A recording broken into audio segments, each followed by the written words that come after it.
Welcome to Dark Sorcery. I'm Alfredo Martinez, and I have with me Lucy Von S. Lucy, how you doing tonight? Hi. Okay.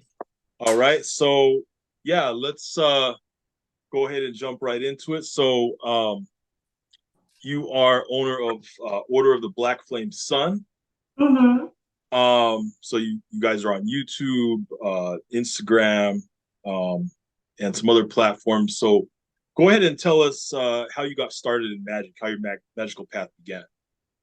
I would say my magical pathing working started at a very young age where I grew up. Grew up very close to nature in the heartland of the United States. So I grew up very close to nature, and that's what always made sense to me. And I feel like as I drifted away into my dad was a pastor, my mom was a missionary. So it was a very religious home, and that kind of I always seen the disruption in that. And then when I turned about 21, I went off to live on my own.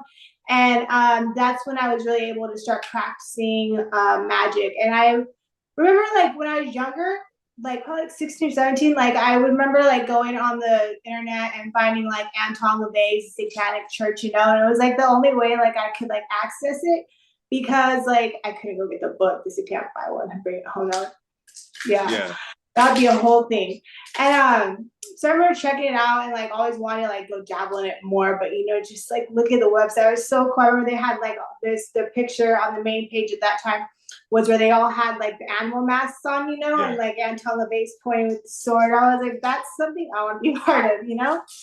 And so once I got 18, 19, I started exploring my sexuality as a woman, and I started as a dancer. So at the same time, the works of Anton LaVey started coming back to my life, and the Satanic Witch, and I felt that always empowered who I was on the inside all along, and that really gave me I guess opened the door to me having that liberty of being who I've always known I was inside. So that's really how I got started on that, and I feel I feel like Anton LaVey's work is very much more superficial, just something that was given to the public to kind of have them kind of get an idea of what they're about. But in there's more. I feel more deeper things into opening doors into deeper occult knowledge and wisdom, and really deeper older magic. That if somebody's called to it, they'll be able to open it up and really see dabble in the rest of it. That's really that's where it opened doors for me. Okay. Yeah. I'm assuming you follow LaVeyan Satan. Is that right? That is the misconception. As far as my order, the inner order is it's a secret order. The inner order is a secret order with inner members. The Satanic Rite is more something for the outside public, but it's inspired by by the Satanic Order, by Satanic Church of LaVey, because that's really something as I find tribute, I call tribute to it, because that's something that was a real opening for me in my life to be able to actually it was more being able to connect with people with like-minded individuals, so that's what really blossomed it for me. So I feel the Satanic Rite as part of my creation, that's something that is inspired by LaVey, but it's not LaVeyan. Does that make sense? It does make sense because, I grew up Christian, Pentecostal Christian. And when I left the church, one of the first, authors that I did start reading was LaVey, Satanic Bible, the Satanic Witch, et cetera, et cetera. And I think that it could be a good platform to start for some people who are leaving religion. It's not for everybody, but it did help me. And, do I, wholeheartedly believe and follow that? No, not at this point, because in my magical path, I've moved far past it. But I think that it's a great, piece of art to go back to and something to read from time to time.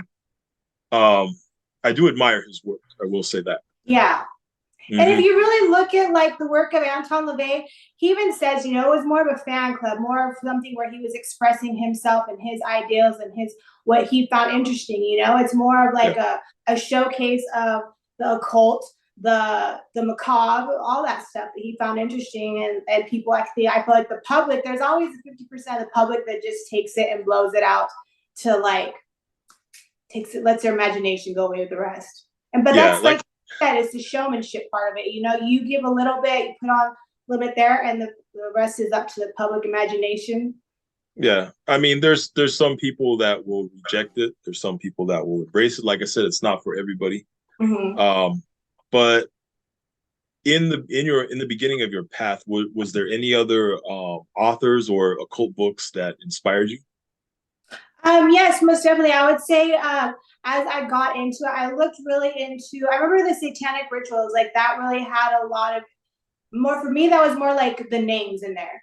The Hmm. names to other authors were the key to opening like into like further investigation into like other occult works.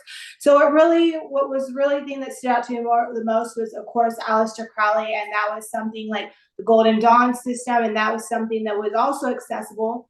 Hmm. I like to say, you know, for the earnest seeker, the teacher will present themselves, right? And that's part, I think, of magical path. But that's really one of the things I went down was Aleister Crowley and the Golden Dawn, and that really opened up to like Israel Regardie and Madame Blavatsky, a lot of those other really and more esoteric occult. And you really start out like for me, it was like really going deeper and deeper to like outside of the patriarchal, because as far as like Satanism goes, that is something very ingrained by the Christian system, Hmm. you know, and these other like philosophers or people magicians, they go further back beyond just Christianity, back into the pagan ways, back into the pure elemental, into to elements of nature. So that's really like even today, like it's still stuff I'm unraveling.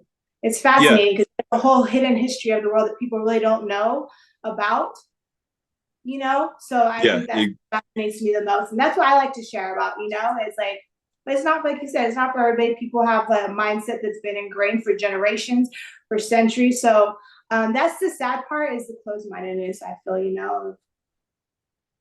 Yeah. It for someone who is coming away from the Christian church, I think it's like I said, a good starting point. But a lot of people from Christianity don't realize how shaky their foundation is when they look up the roots of where everything came from, and that when you go back thousands of years before there was even monotheism, there's a Mhm. whole history in that, which is inspiring.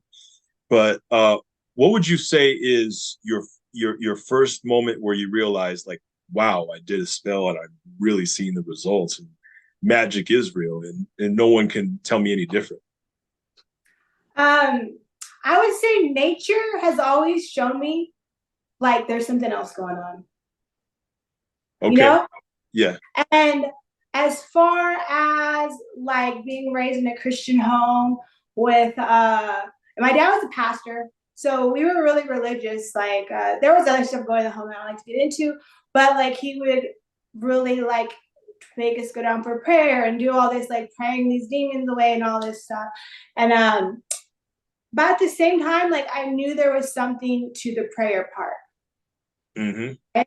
The magician, if you want to take it in simple terms of the cult, it's the magician exercising their to conform the universe to their will, right? You're adjusting energies and you're putting it out there. But in the religious sense, you're praying to some a power outside yourself to create change, right? But the magician, as a magician, you know that it's your power you're putting out there in the universe to change, to create change, and then it comes back and creates change, right? So I Yeah. always kind of, as a young age, like I always perceived that. I always like seen that, you know?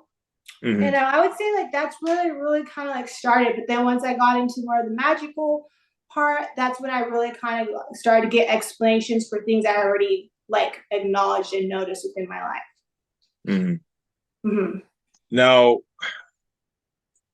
okay, let's tell us a little bit more about the Order of the Black Flame, um, what it represents, and the intricacies of it.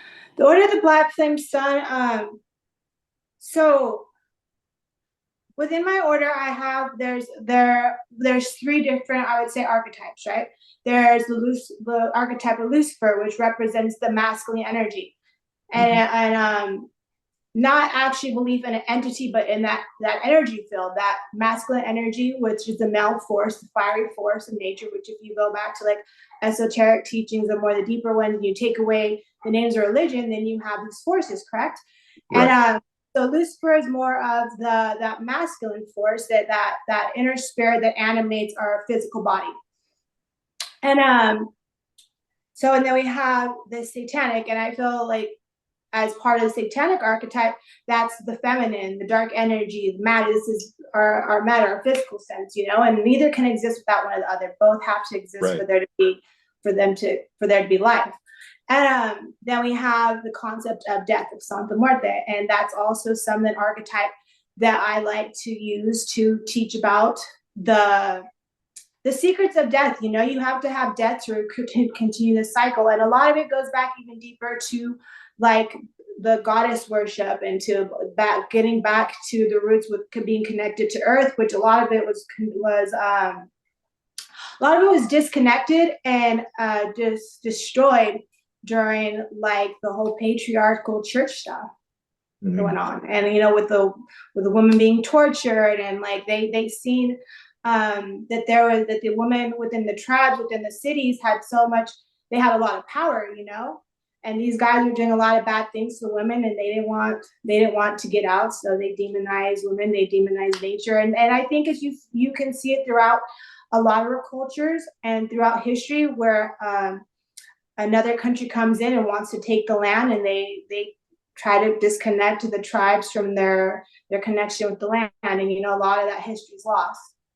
So I feel like the Order of the Black Flame Sun has really been something that's been a process of me reconnecting with that inner flame, that inner dark flame, that you have to cut out all the rest of the world to get back in tune with that natural part of ourselves, that essence of who we are at the very core when everything else is taken away.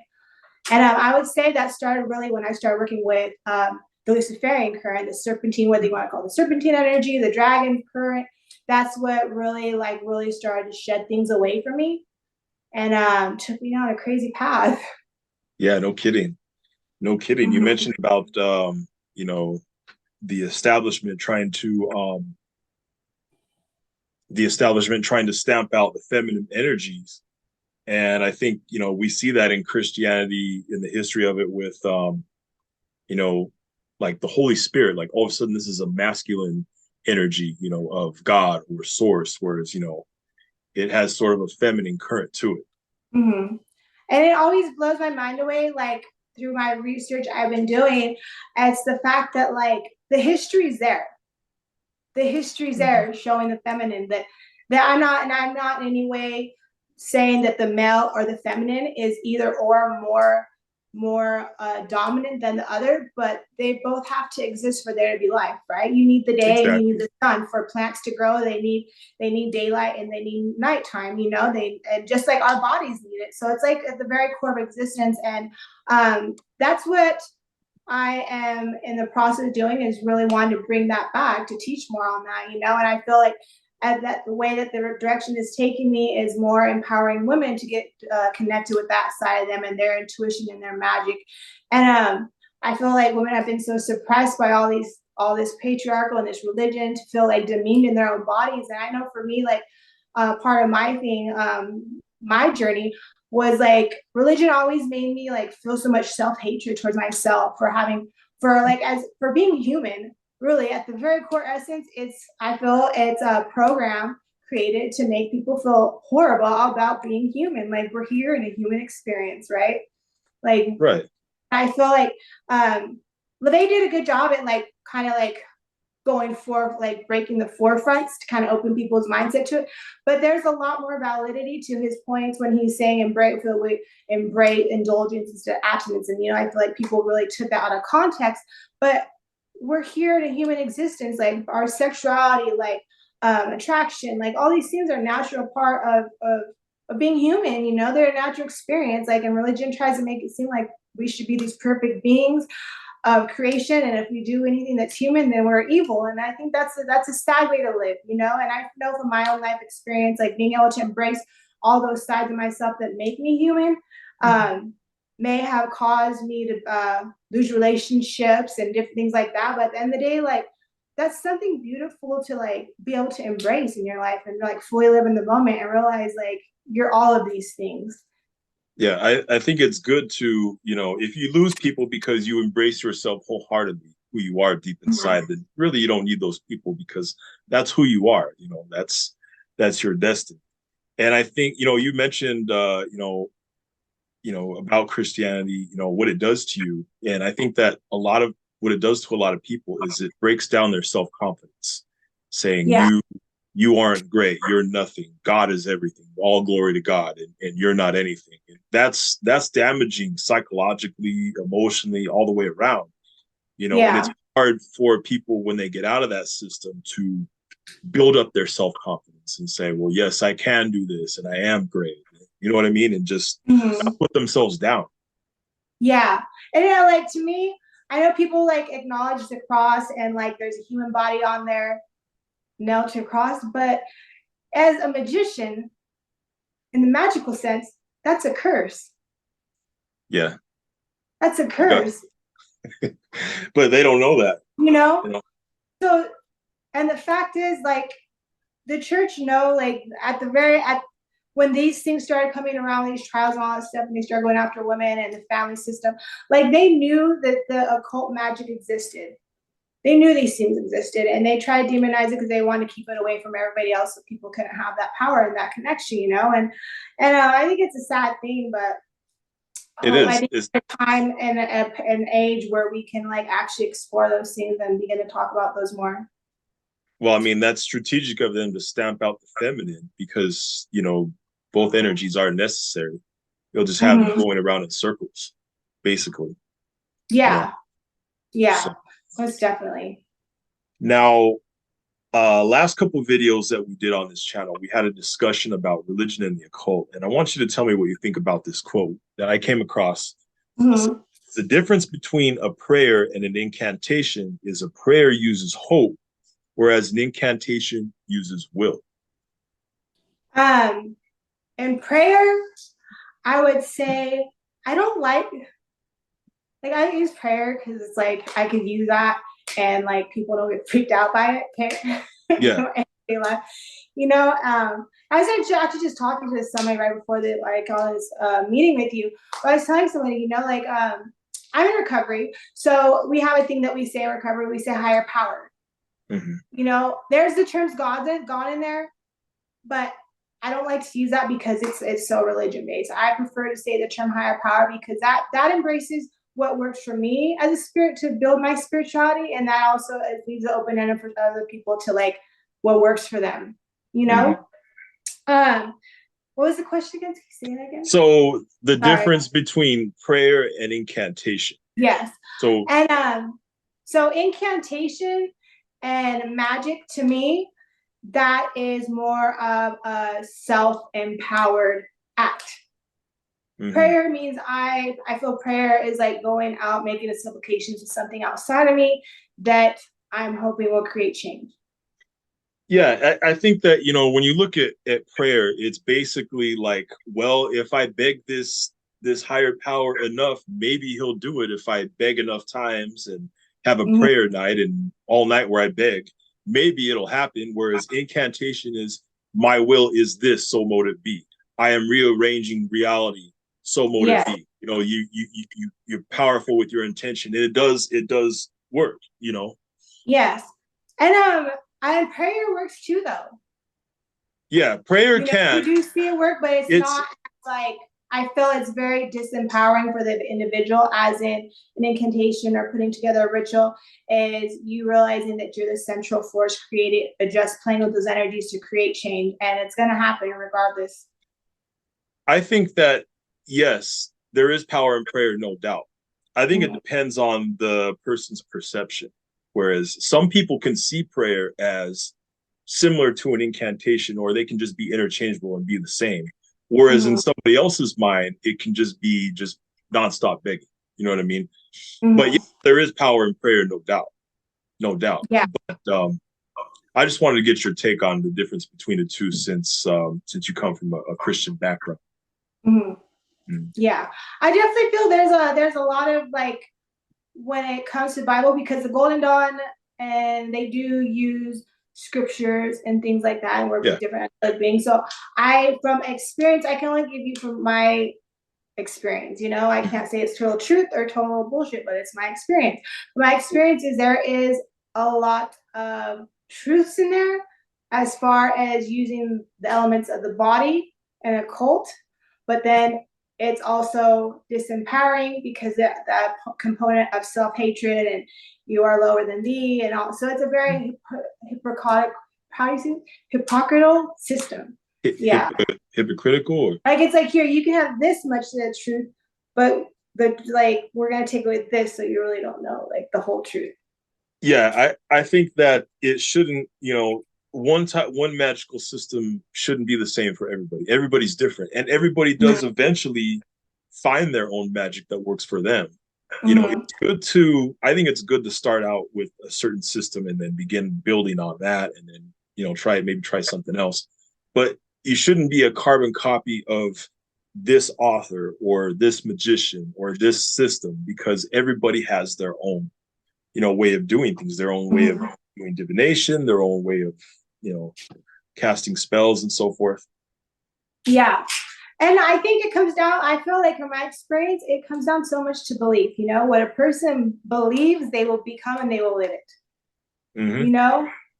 And I think that's the cool part about magic is you go into doing a ritual, you go into having a connection with these energies, and you start to see that like your belief in this system starts to create it, and that's the beautiful part about it, because like everybody is created different, everybody comes from different backgrounds, everybody's perception is different things. So like to have that unique system that works for you to help you live a better life, teach their own.